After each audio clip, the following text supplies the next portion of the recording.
This thing just keeps falling down. Like, what's the fucking point? I was gonna talk about Kingdom Hearts and about Final Fantasy, and that's why I have my Kingdom Hearts stuff on and a wig, and then I just decided these were on the table and to put them on, and it looked adorable. I felt like, I don't know. But I was gonna talk about that, but then I realized that when I asked for questions, my buddy Poncho sent me, like, some good-ass fucking questions.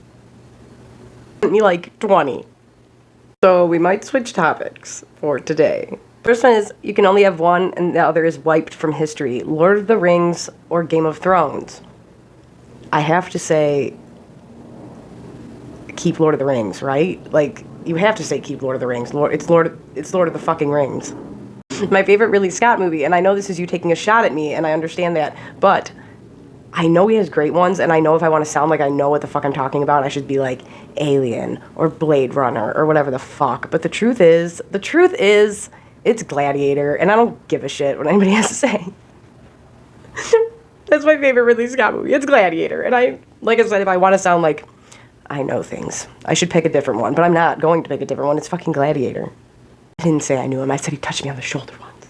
It's my favorite fucking part. I was just thinking oh my god, I'm not even gonna say it out loud. I was just thinking, the other day I was just thinking, it's the frost, it makes the blade stick.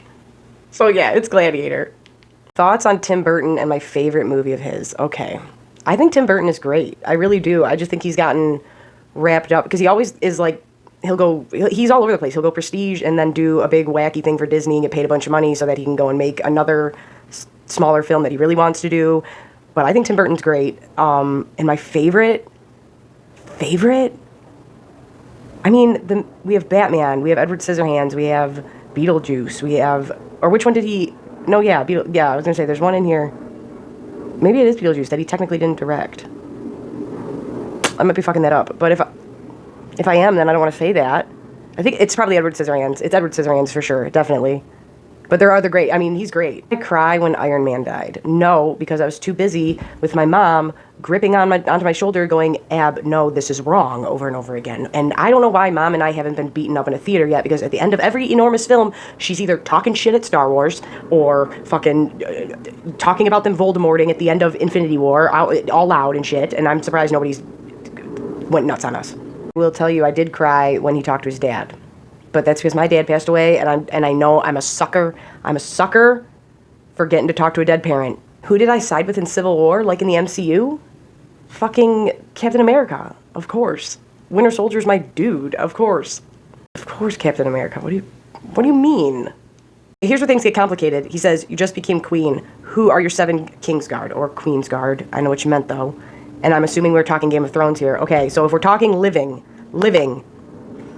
and I'm not talking about good, bad, who I like. I'm talking if I want the best of the best living characters in A Song of Ice and Fire for my Royal Guard, for my Queen's Guard, it would be Jaime Lannister, the Hound, Barristan Selmy, the Mountain, Oberyn Martell, Bronn,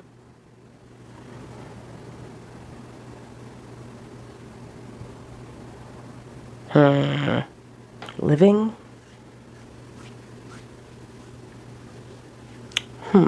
Beric Dondarrion? No, cancel that out, that's a lie. Not Beric Dondarrion, that never happened. Who would it be? A 7th member. Best of the best. Oh, shit, Brienne of Tarth. There we go. We're going living or dead. I'm not going to get into that right now.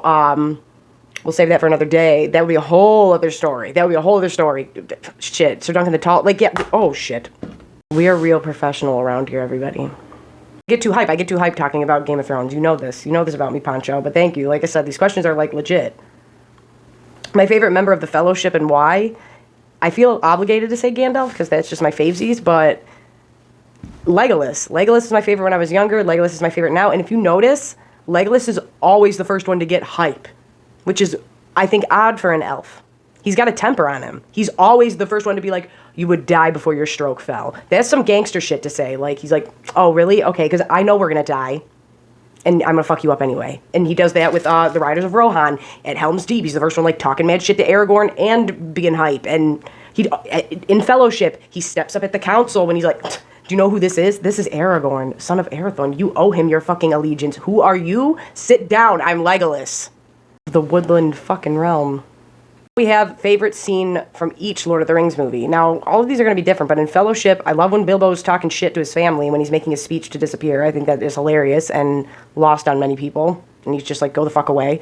I love when you finally see all of the Mines of Moria. And you're like, whoa, this is big. Like, this world is huge. Like, this is... I love that scene. I think it's great. But, oh, and of course, Boromir dying and him and Aragorn's scenes together are great. The second one, I always get super emotional, in The Two Towers. I get super emotional always with the last March of the Ents. That's always amazing. I love the Battle of Helm's Deep. I really do. So, well, when Theoden and Aragorn ride out together, that's great. Those are probably my two favorite scenes from that. And I do like when the Nazgul get all close to Frodo at the end. I do like, and that's when we get the Sam speech, right?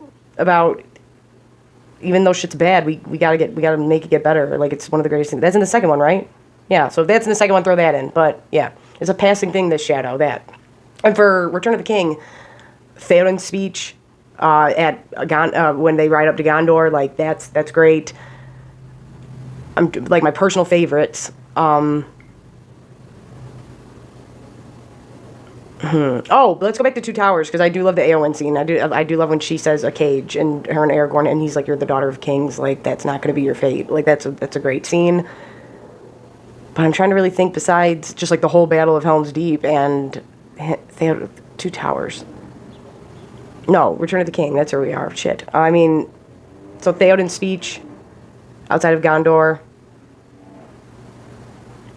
Even Eowyn coming and killing the Nazgul, and not because I'm a girl. My favorite characters are uncles, and Theoden's her uncle, so I was raised by my uncles, so I'm partial to it. Then that scene makes me tear up every time.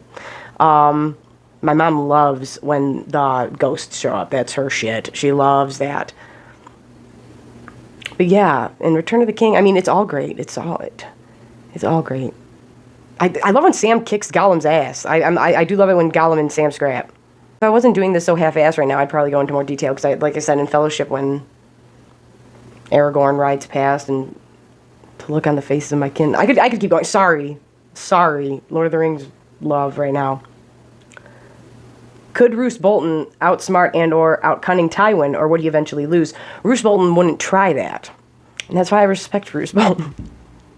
House Bolton, everybody. I'm sorry, our blades are sharp. In the books, he's different. The Leech Lord, I like the Leech Lord. I like Roose Bolton. He wants a quiet rule and a quiet people, and he's just smart. He doesn't want to outdo Tywin. He knows his fucking place.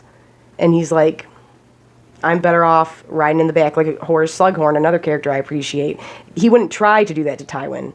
He would wait for Tywin to die and then be like, yeah, I might be the biggest and the baddest, but he wouldn't ever try to outdo it. He would rather be like, no, you're the man. Just throw me a bone.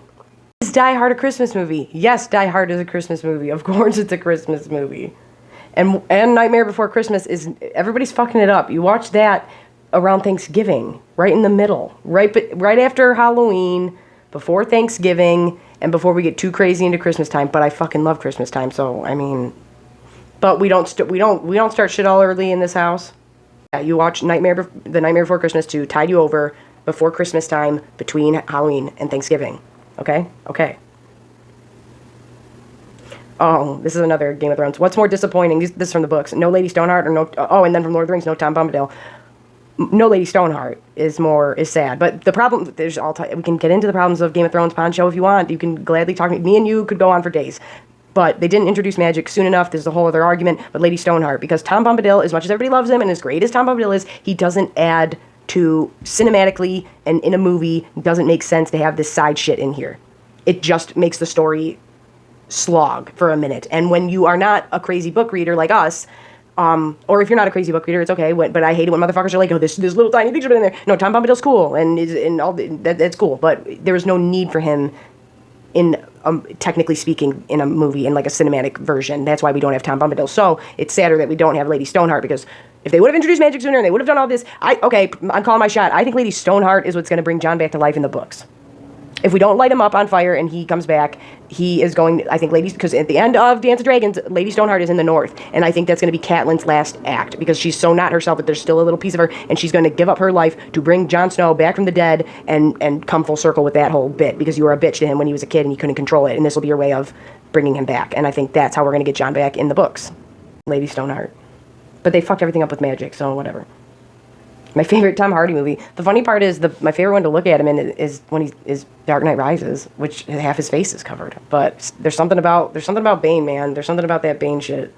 But if I have to pick a different one, just to look at him, or my like, what's the stupid rom-com with him and Chris Pine? That's a guilty pleasure of mine. War Games or some shit. No, not War Games. Fucking This Is War or something. That's a guilty pleasure of mine. Let's not talk about that. But yeah. Mom was watching Venom the other day. She watched the whole thing. She loved it. She loved Venom. Oh, and my thoughts on the new casting of Blade with Mahershala Ali. Here. Mahershala Ali is a fucking gift from God, and we all need to fucking thank him for him. That we all need to appreciate. And I think they're going to pull some sneak shit. I think he's going to be in Blade and all of this and that. But now that we got the multiverse, all I'm saying is Wesley Snipes is showing up. Wesley Snipes is going to show up. There is no way that they leave him out of some Blade shit. He has been fighting and fighting and fighting for that. So there's no way. There's no way. He's going to show up in a way. So don't worry. Oh, I'm sorry. Did I tap that? That sounded bad. I think that Mahershala Ali, whether he's Blade or not or whatever, I know he's in Blade, but is he Blade? Is he going to be whatever? Either way, I think we'll get like a multiverse situation with Wesley Snipes Blade, but I love it if he is Blade. If Mahershala Ali is officially the Blade character, that's fucking sweet and it's going to be awesome. And did everybody catch that reference in Loki? When Mobius says that shit and says, oh yeah, no, we've dealt with vampires and this and that. Oh yeah, that was a drop for Blade, motherfucker. My whole night just was, and I'm a vampire. I work at night. I get off at 5:15 in the morning. This is, 9:30 in the morning. This is like me staying up late. But yeah, I was going to talk about Kingdom Hearts and Final Fantasy and all this stuff, and I had a whole thing to do, but then I realized these are great questions, and I really wanted, and I had a really bad, not a bad night, like, things just kept happening. It started out bad. It was hectic. I had to run and help my grandma, and I woke up late. It was just crazy. And then, like, some serious shit happened, and then some more serious shit happened, and then, like, when I got to my end of my night, that kind of got fucked up, and I was like, okay, this sucks. And then I remembered I had these questions, so I was like, oh, let's do these, because I'll talk about this, and it's just, whatever, fuck it. I'll put a wig on, and we'll still do this shit. But I'm Abby with Motor City Nerds. Remember to like, share, and subscribe, and all of my social media is down in the description. I did start a Patreon. I don't know what the fuck I'm doing on it. I don't know what I'm doing, so bear with me if you even fathom clicking on that link. But if you do, thank you. But yeah, remember, liking, disliking, sharing, everything helps me. Leave a comment. Tell me you hate me. I don't give a shit. But I'm Abby, Motor City Nerds. Remember, we're freaking awesome, and stay safe out there for real. Like, I even had my Funko Pops out and everything. I was ready to talk about Kingdom Hearts, and they have a wig, and then fuck it. Questions again, answers again. But thank you, Poncho. I really appreciate it.